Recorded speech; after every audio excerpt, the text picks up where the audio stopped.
bem, irmãos? Sou o professor Júnior Queiroz, do Seminário Era Cristã. A matéria hoje é Ministério, capítulo 10 do seu material impresso. Tá? O caráter do ministro cristão. Falamos de outras nuances do ministro, agora vamos falar do seu caráter, né? Bom, qualidades pessoais ou naturais, tá? Primeiro, sociais. Geralmente o obreiro se preocupa com a sua espiritualidade, mas nem sempre com a sua sociabilidade, tá?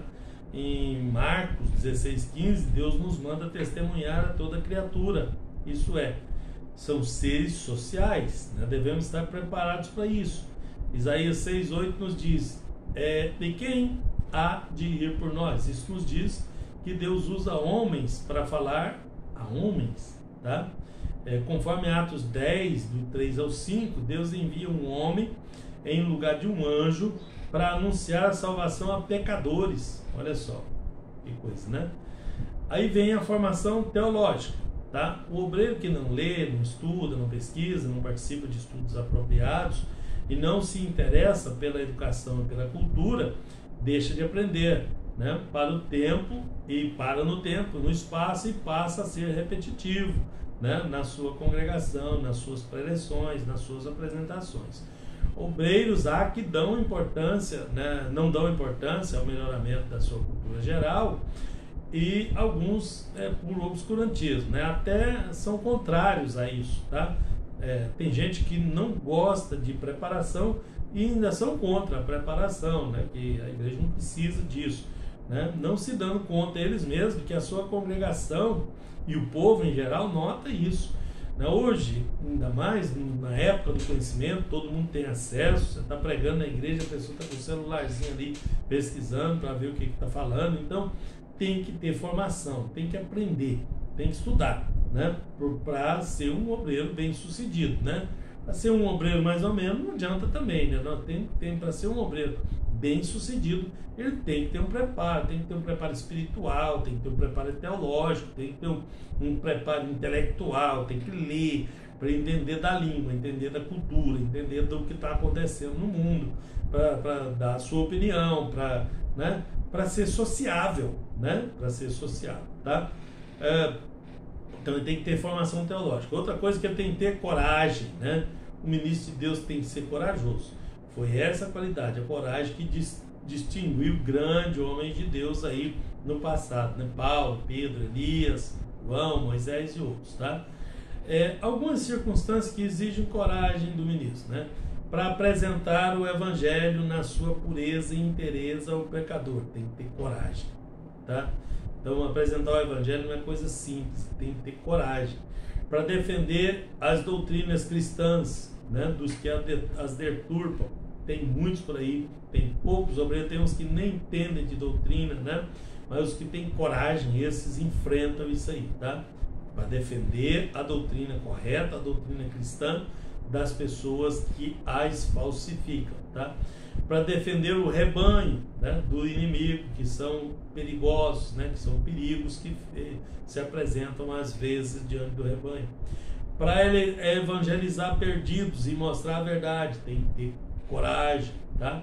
Para enfrentar hostilidades políticas, raciais, sociais, etc., contra o evangelho do Senhor Jesus, também exige coragem. Para tomar medidas disciplinares, né, necessárias ao desenvolvimento espiritual do crente e à manutenção do povo de Deus, precisa ter coragem, tá? Para enfrentar o diabo, que luta contra a igreja como um todo, né, e contra cada crente individualmente, tem que ter coragem, tá? Bom, quais são as características de uma pessoa covarde, de uma pessoa que não tem coragem, para a gente identificar, tá? O ministro que não tem coragem. Primeiro, ele adultera a mensagem do evangelho para não se comprometer. Para facilitar as coisas, ele dá uma capinadinha ali, uma aplanadazinha na palavra. Então, isso é um covarde, tá? Procura defender mais a sua vida do que a vida do rebanho. Se algum perigo chega para o rebanho, ele é o primeiro a bater em retirada, tá? Isso a Bíblia diz que não é o pastor é aquele que enfrenta, tá? Prefere fazer aliança política, né, e de outros tipos ou a assumir a posição em defesa da verdade, né? E assim a igreja se torna um capacho do sistema, né? Muitos têm feito isso, vai ser um covarde. Nunca toma qualquer atitude disciplinar contra os que andam errado com medo de perdê-los, tá? Porque a disciplina na igreja é algo bíblico, é algo necessário, porque as pessoas precisam de disciplina para o bem delas e para o bem do restante do rebanho, tá? Dignidade.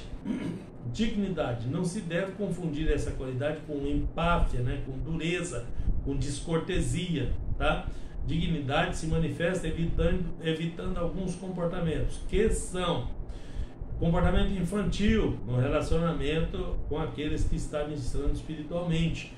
Você não pode ter um comportamento infantil com aquelas pessoas que você ministra espiritualmente a elas. Familiaridade exagerada com os subalternos ou superiores, né? Muita intimidade ali familiar. Irreverência no trato das coisas espirituais, tais como a Bíblia. Irreverência com a Bíblia é um perigo, com a oração, com o púlpito, com a pregação, né? Com o nome de Deus, com as coisas sagradas, os sacramentos.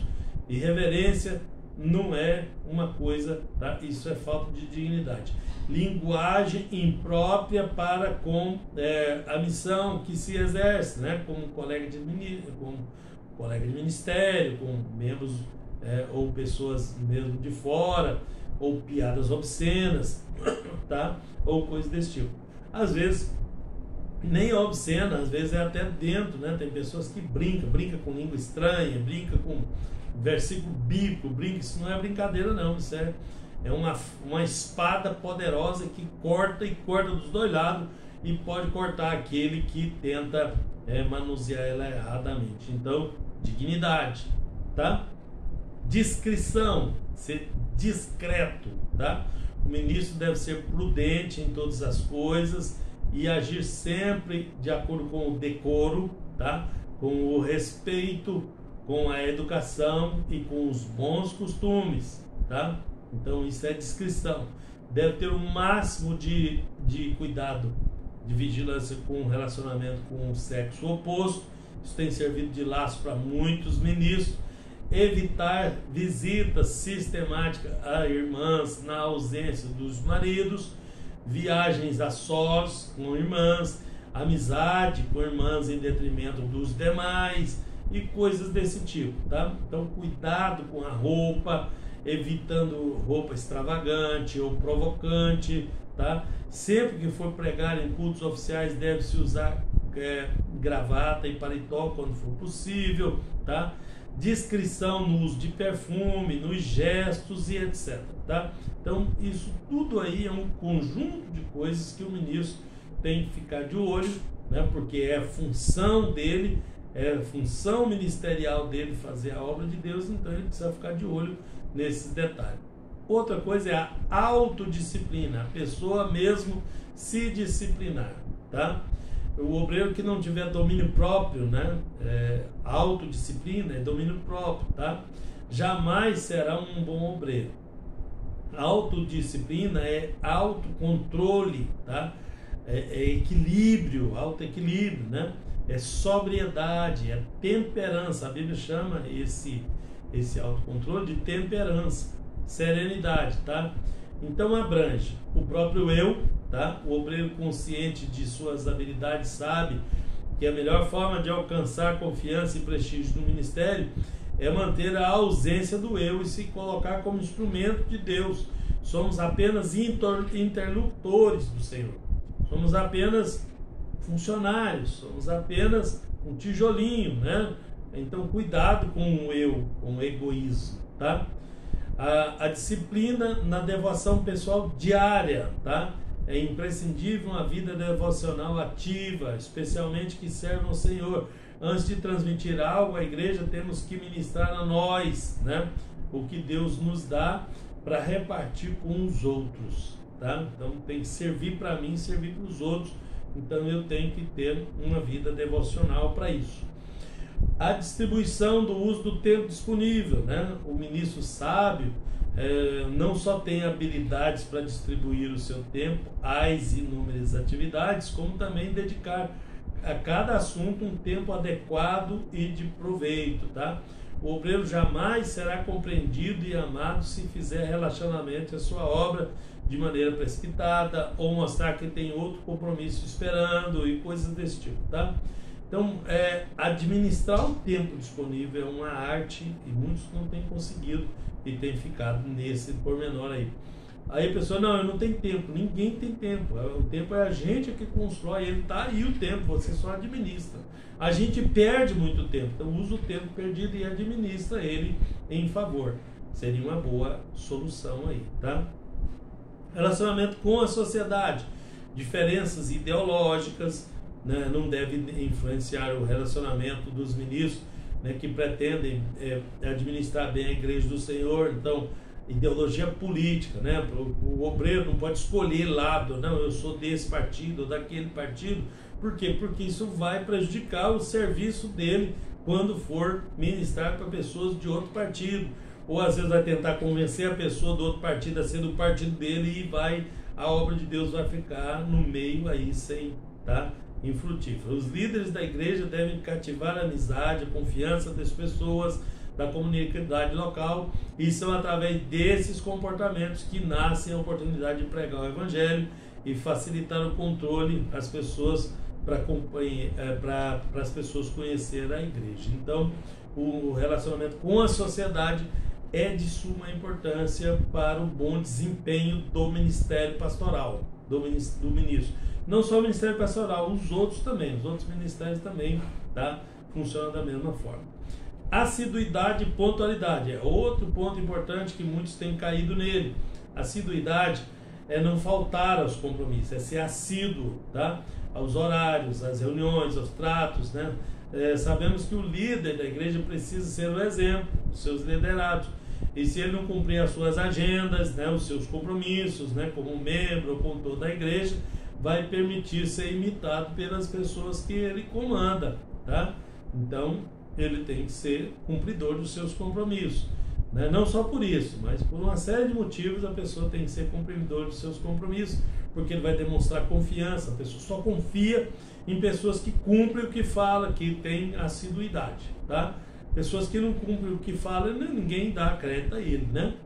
Pontualidade é chegar antes do tempo, a tempo, né? Tudo isso, a pontualidade serve para líderes e liderados. Nunca, né?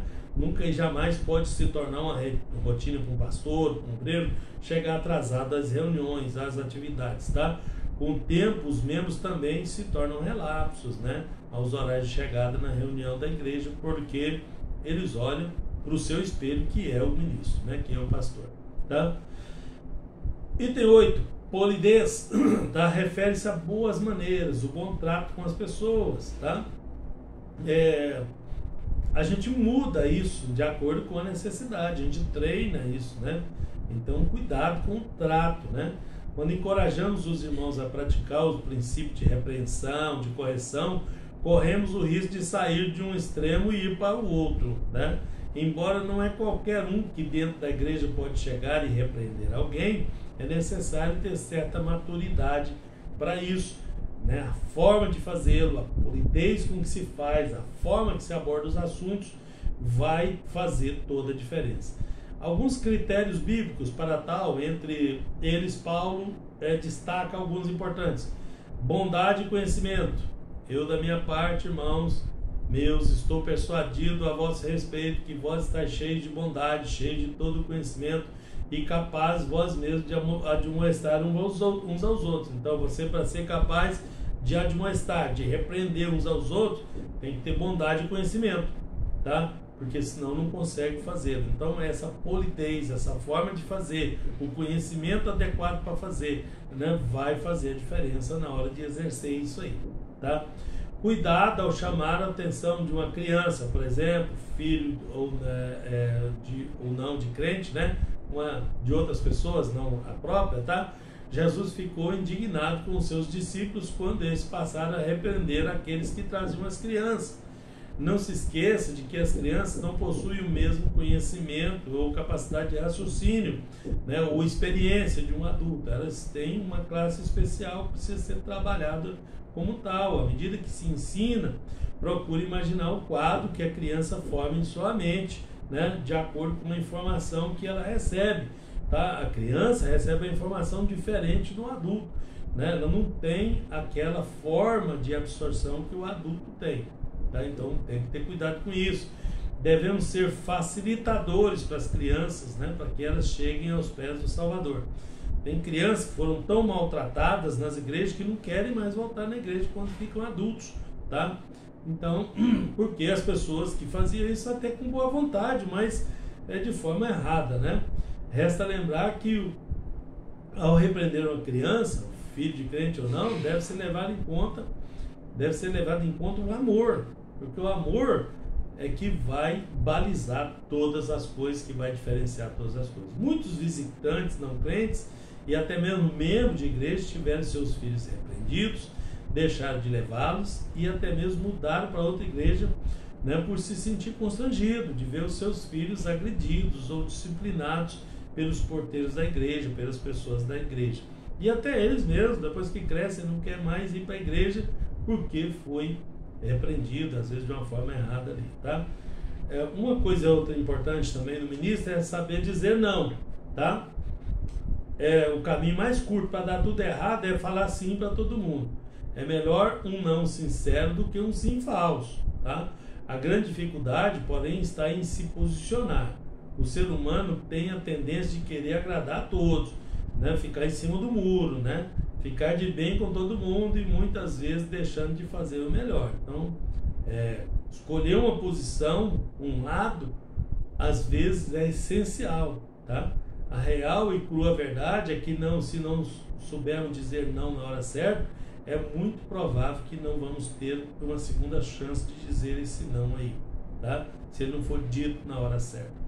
Assim, teremos que arcar com as consequências, né, que podem significar um direcionamento equivocado de um processo que afeta não apenas o nosso trabalho, a nossa vida, mas também a vida de outros e da própria igreja, tá? Então, dizer não é uma arte, né? Dizer sim ou dizer não. Não só dizer não, eu estou falando porque a maioria das pessoas querem dizer sim para tudo.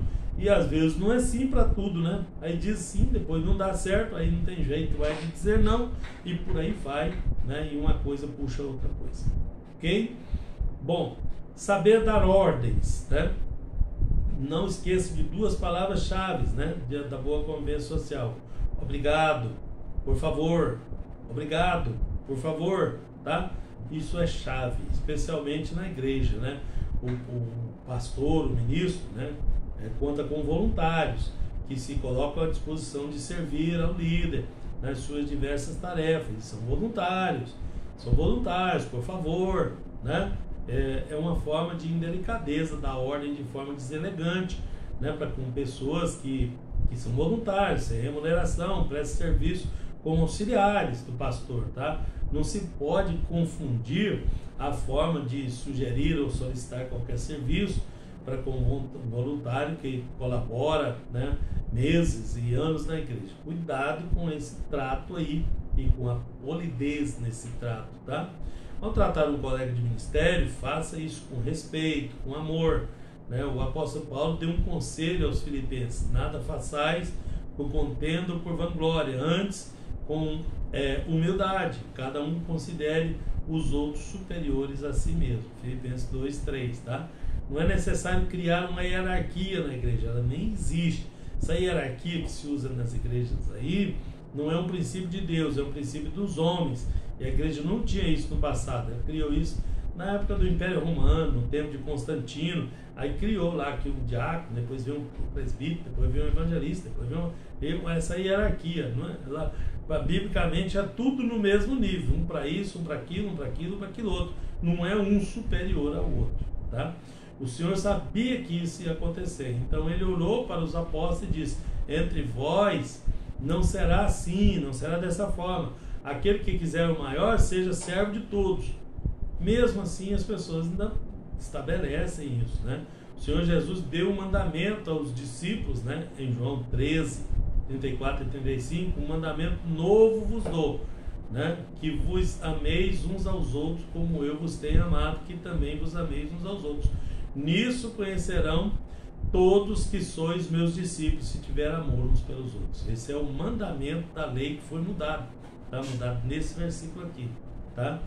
Porque lá diz, né? Amarás ao teu próximo como a ti mesmo. Aí Jesus diz: novo mandamento vos dou, amai-vos uns aos outros como eu vos amei. Então esse mandamento aí foi mudado porque foi adaptado para Jesus. Naquele tempo Jesus não tinha vindo.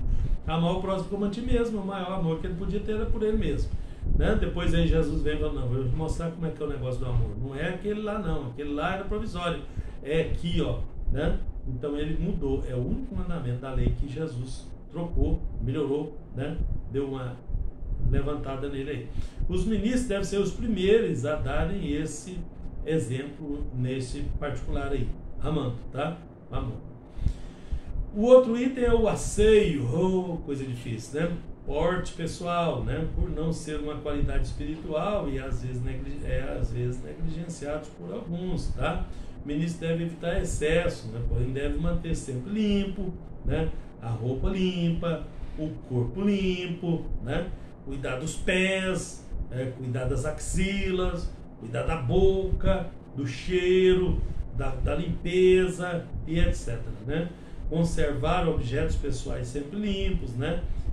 Em ordem, pasta, Bíblia, material, sermonário, carro, etc, tá? Então é importante ser zeloso aí, né? Então zelar para que o templo seja um lugar aseado, né? E também seja um lugar agradável, limpo, porque do jeito que ele cuida dele, ele cuida, né? Ele vai cuidar da igreja. Se ele for desmanzelado, se ele não for aseado e tudo, a igreja vai ser aquela bagunça também, tá? Então, o escritório, o seu gabinete deve ser um lugar ordenado também, organizado também, tá? Bom, liderança, tá? O ministro é um líder, né? O último item que eu vou falar com vocês. Ele é um líder espiritual e, como tal, ele tem que cuidar para que os liderados o amem, né? O respeitam, obedeçam sua orientação. A liderança é natural, ela não se impõe. A liderança não se impõe, tá? Mas se cria, se conquista. Então, com conquista é que chegamos a um bom termo, tá? Isso o mundo nos ensina, o tempo nos ensina, tudo nos ensina, né? A liderança, ela tem que ser conquistada e não imposta. A liderança imposta, ela vai ser quebrada em algum momento, mas a liderança conquistada, essa perdura, tá? Então conquiste os seus liderados com amor, com sabedoria, né? Com dedicação, né? Fazendo a obra de Deus da forma correta, e isso aí vai perdurar, tá? Porque foi uma liderança conquistada. Um líder conquistador, ele não precisa obrigar ninguém a fazer nada, tá? As pessoas o obedecerão naturalmente, porque essa é a forma de Jesus, essa é a forma de Deus. Jesus não obrigou ninguém, as pessoas tinham prazer em seguir os seus mandamentos, em seguir a Ele e ir atrás dele, ok? Que Deus nos abençoe abundantemente.